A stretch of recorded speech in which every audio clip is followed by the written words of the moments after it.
Hello students, welcome again to my channel. So in this video you will get the full answer of the video of BA Honors English Semester 1 Indian Classical Literature Paper 1. So thank you so much all of those who are watching this video, but here is an advice: please watch the full video, do not skip the video. See, I'm uploading all of these answers, like when I analyzed my channel I saw that some of you are just copying the answer. That's not why I'm uploading these videos. I'm giving you 10 minutes, like 12 minutes video. मैं पूरा answer आपको describe कर रही हूँ, explain कर रही हूँ, ताकि आप इस आंसर के साथ साथ अपना खुद का एक पर्सनलाइज्ड आंसर अच्छे से प्रिपेयर कर सकें और बाकियों से ज़्यादा बेटर मार्क्स ले सकें. There is a lot of content available on YouTube. बहुत सारे आंसर्स लाइक हर चीज़ के आपको मिल जाएंगे, बट प्लीज़ अगर आपको यहाँ पे अपॉर्चुनिटी मिल रही है कि आप एटलीस्ट आंसर समझ सके, then do that is profitable for you. ऐसा नहीं है कि आप सिर्फ एक ही दिन में लाइक असाइनमेंट ही करना है, आपको वो चीज़ें पढ़नी भी हैं. And I am trying to explain the whole answer and everything in the answer, so please watch it. And I am also like giving you the important points कि कहाँ पे आपको quotation marks use करने हैं, कहाँ underline करना है, कहाँ highlight करना है. So please stick with me till the end and watch the full videos. Only then you will get the maximum benefit out of this video. So now first of all let's have a look at the structure of the assignment. At the top, at the center, you have to write the name of the paper, subject and paper title. Assignment: BA Honors English Semester 1 Indian Classical Literature Paper 1. So either on the left side or on the right side you have to write your roll number, signature, examination roll number. There are total 5 things जो आपको लिखनी है. 5 चीज़ें total हैं जो आपने लिखनी है. So this is question 4 of this paper, Indian Classical Literature paper. If you are already aware of the question paper, then you know that you have to answer only 2 questions out of 4. 4 में से आपको सिर्फ 2 question के answer देने हैं. So I have picked like 2 questions from each paper and I have tried to answer those 2 questions. But still, if you have any other question which you want me to answer, then let me know in the comment section. Now let's have a look at the question paper. Discuss the difference between the ethos of Ramayana and Mahabharata with reference to Iravati Karve's analysis of Sita and Draupadi. Okay, so आपको रामायण महाभारत के Athos के बीच का जो difference है वो देना है और रेफरेंस देना है इरावती कार्वे का, जो उन्होंने डिस्क्रिप्शन दिया है सीता एंड द्रौपदी का. सो इरावती कार्वे की एक बुक है युगांतर, जो आपके सिलेबस के बीच में है. उस बुक के बीच में उन्होंने सीता एंड द्रौपदी का एक कैरेक्टर कंपैरिजन किया है कि किस तरह से सीता का कैरेक्टर है एंड किस तरह से द्रौपदी का कैरेक्टर है. So because of that comparison and you have already know that story of Ramayana and Mahabharata, so in this answer you have to describe in detail like what exactly are the differences between the character of Sita and the character of Draupadi.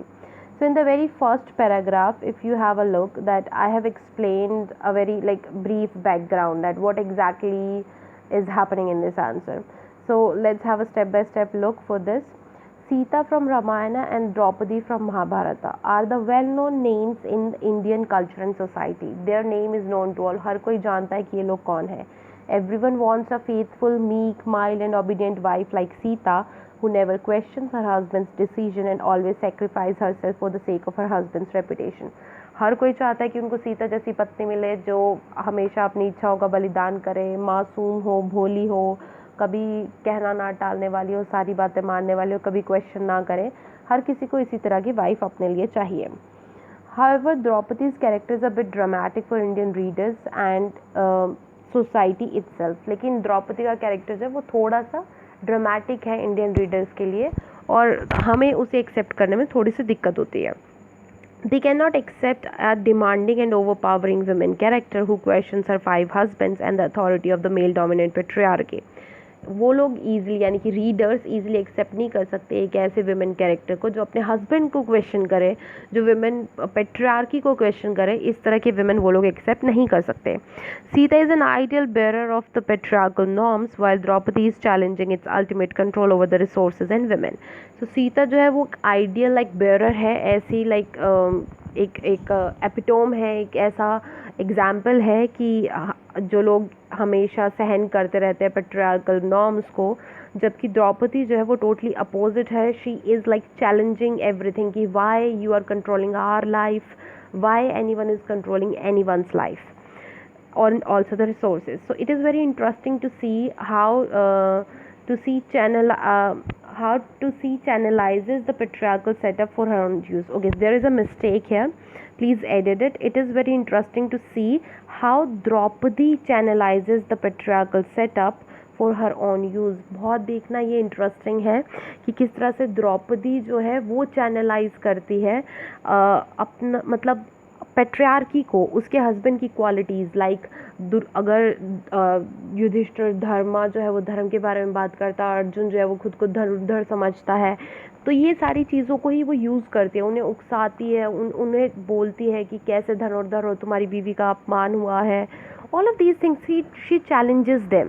So that's why this is interesting, that they people care about their reputation and she is using their reputation for her own revenge. So this is a very interesting thing. So she invoked her husband using their macho traits to take revenge for her insult until she actually got her revenge.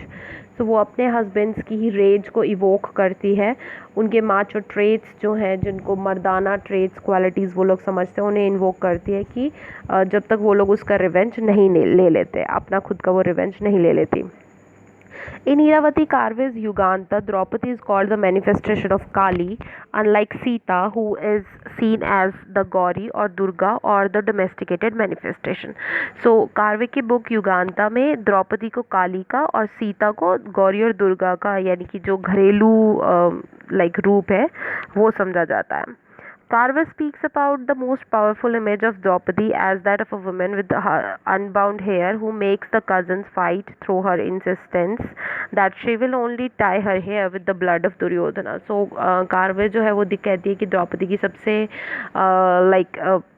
कह सकते हैं कि सबसे ज़्यादा powerful image जो है वो तब है कि उसके बाल खुले हैं, और वो चैलेंज देती है अपने हस्बैंड्स को कि तभी वो बाल बांधेगी जब वो ये दुशासन के ब्लड उसे मिलेगा. सो विमेन की ब्यूटी, हेयर, ये सारी चीज़ें मेन को इम्प्रेस करने के लिए यूज़ किए जाते हैं, बट यहाँ पे she is using all of these things to taking revenge for her own insult, जो भी इंसल्ट उसकी हुई. So this thing is an interesting part. She is fighting the injustice of being dishonored, not by waiting for her husband to do something, but by doing something herself, even if it's praying and then standing defiant.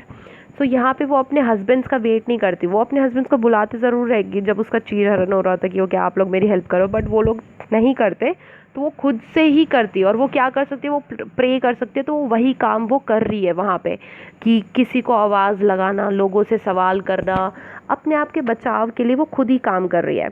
Sita on the other hand waited for her husband to come and save her from the demon king Ravan.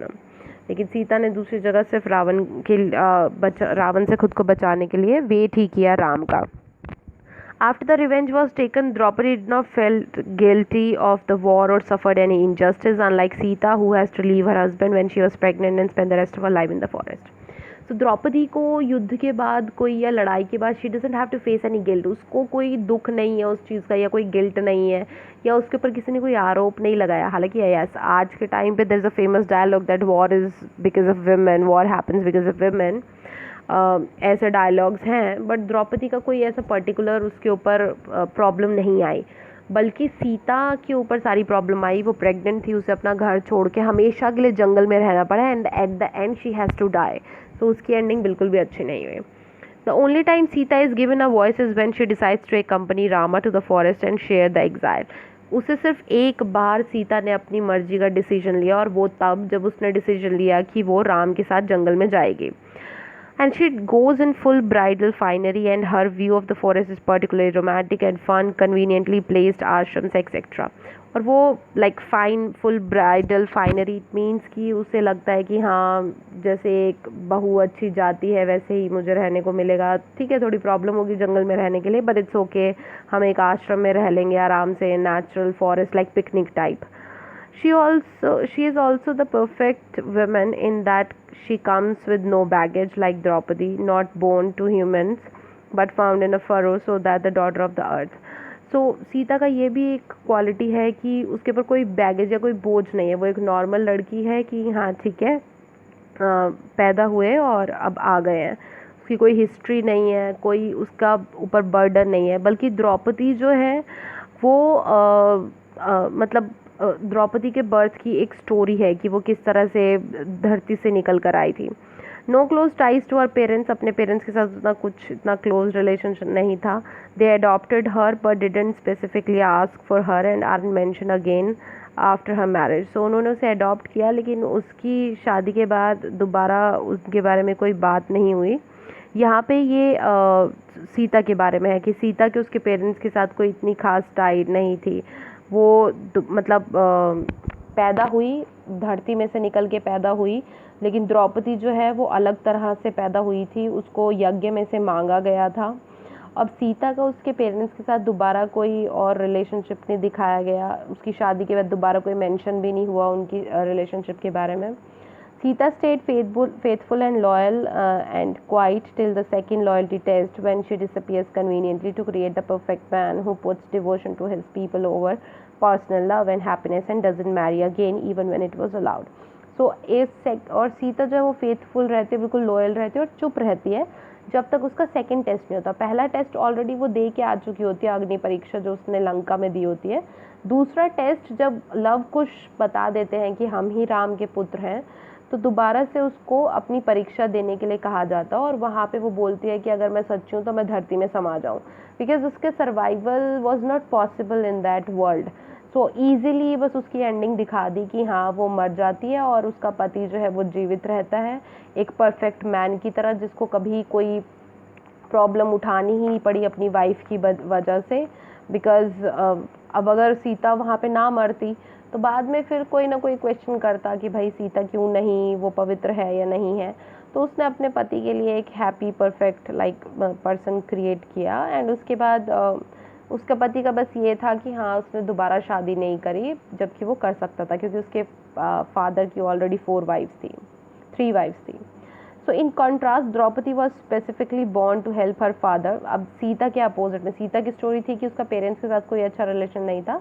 In contrast, Draupadi was specifically born to help her father avenge his insult by Drona, and she brings powerful alliances to the table of Pandavas just when they were most needed. Draupadi जो है वो एक strong powerful bond की तरह, अपने father के लिए भी उसने इंसल्ट का बदला लेने के लिए, वो अपने ब्रदर के साथ पैदा हुई थी, द्रोणाचार्य ने से उसके फादर ने अपनी इंसल्ट का बदला लेना था। और जब पांडवों को भी सबसे ज़्यादा ज़रूरत थी किसी मजबूत अलायंस की, किसी मजबूत लेट्स से कि रिश्ते की, उस टाइम उसने उनकी भी हेल्प करी। Her marriage to 5 brothers are extremely problematic and allow the comments by Karna about her being a whore and therefore in public disrobing or not being a crime. लेकिन उसकी शादी जो 5 भाइयों के साथ हुई, ये थोड़ा सा प्रॉब्लमेटिक था और इसी की वजह से कर्ण को उसके ऊपर कमेंट करने का मौका मिला दैट शी इज़ अ होर, और इसका अगर पब्लिकली इंसल्ट हो तो उसमें कोई प्रॉब्लम नहीं है। Therefore the essay juxtaposes whore versus wife. ऐसे में दिखाया गया कि एक होर जो है, whore is like let's say not कोठे वाली, but let's just say people who sell their body for money और who love more than one man, that is whore. So versus wife, इसका एक जक्स्टपोज दिखाया गया है। A disrobing couldn't happen to the good wife Sita. Sita के साथ कभी भी डिसरोबिंग जैसा नहीं हो सकता, वो रावण के साथ भी रही लेकिन कभी उसके साथ कोई ऐसा इंसिडेंट नहीं होता हुआ दिखाया गया। While Draupadi did herself no favors by fighting back at all the times, including using her brain and asking legal question of the family at the moment of dishonor, which men find so horrible। और द्रौपदी का कोई फ़ायदा नहीं हुआ उसका अपना brain use करने में और क्वेश्चन करने में। So ultimately it is shown that people or women who are like Sita, they are not prone to the crime। like Sita जैसी औरतों के साथ कोई क्राइम नहीं होगा, लेकिन द्रौपदी जैसी औरतें जो क्वेश्चन करेंगे उनके साथ क्राइम होगा, और अगर वो मेन को क्वेश्चन करेंगे तो उनके साथ हॉरिबल इंसिडेंट्स होंगे। So this was all shown in this answer or in Iravati Karve's portrayal of Sita and Draupadi, comparison of Sita and Draupadi. So that's it for this answer. If you have any other question, query, suggestion, do let us know in the comment section. And thanks for watching the full video. And also thanks to all of those who have subscribed my channel and liked my videos. As you can see that I am uploading the genuine content. all the answers are written by me, and of course I have took some help from the internet and also from different books, but that's it. And I hope you will let us know if there are any issues. So that's it for this video. I'll not say any more. Thanks to everyone. Please keep watching and please do subscribe our channel.